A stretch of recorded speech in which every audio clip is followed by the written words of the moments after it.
комиссиянын жетекчисине де Садыр Нуркожоевичке да мен ыраазычылык билдирем. Иманкожоевго да ыраазычылык билдирем. Бул маселелердин баары талкууланып келген буга чейин. Мынакей эми бунун эң жеткен жери мына мен ойлойм ушу бүгүнкү күн болду деп ойлойм. Менин оюм туура сиздердикиндей. Мен ойлойм, биз болсо 66,7%-ыбызды кандай бир финансылык афера менен 15 анан 33%-га алмаштырып алдык. Мен ойлойм, буну биз гана ошондой кадамга ошо жазаган кишилер чыккынчылыкты кылган деп ойлойм. Мен ойлойм, бүгүнкү күндө биз сөзсүз түрдө комиссия түзүп туруп, эң негизгиси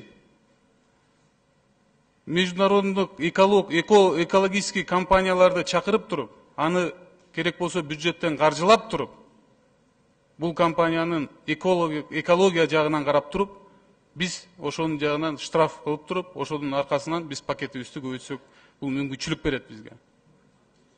Биз болсо жөн эле бир токтом менен аны болсо мындайынан алып койсок, мен ойлойм, бул сөзсүз международдук сотко алып келет. Ал соттун баасы мен ойлойм 2 миллиард эмес, ал 5 миллиардка чейин келет биздин мамлекетке. Базып алыш, тартып алыш, ал эң оңой. Бирок анын аркасы эмне болот? Биз анда жакшылап ойлонушубуз керек.